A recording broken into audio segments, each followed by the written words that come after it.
భగవద్గీత ఇది మహాభారతంలో భీష్మ పర్వంలో ఉన్న 700 శ్లోకాల దివ్య ఉపదేశం. కురుక్షేత్ర యుద్ధం స్టార్ట్ అవటానికి ముందు అర్జునుడు మానసిక సంకేతంలో పడతాడు.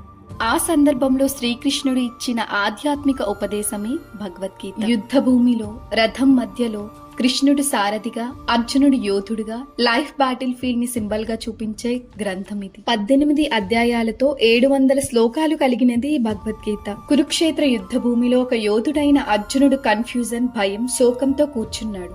ఆ సమయంలో సారథిగా ఉన్న శ్రీకృష్ణుడు జీవితాన్ని మార్చేసే సత్యం చెప్పాడు. భగవద్గీత మనకి నేర్పించింది ఇదే. నువ్వు శరీరం కాదు, నువ్వు నిత్యమైన పని చెయ్యి, కానీ ఫలితం మీద ఆసక్తి పెట్టకు. నీ ధర్మంని నిష్కామ భావంతో నిర్వర్తించు. సక్సెస్ వచ్చినా అహంకారం వద్దు, ఫెయిల్యూర్ వచ్చినా నిరాశ వద్దు.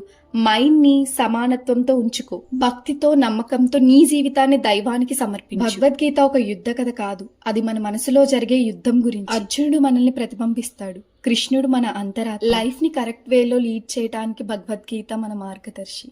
హరే కృష్ణ.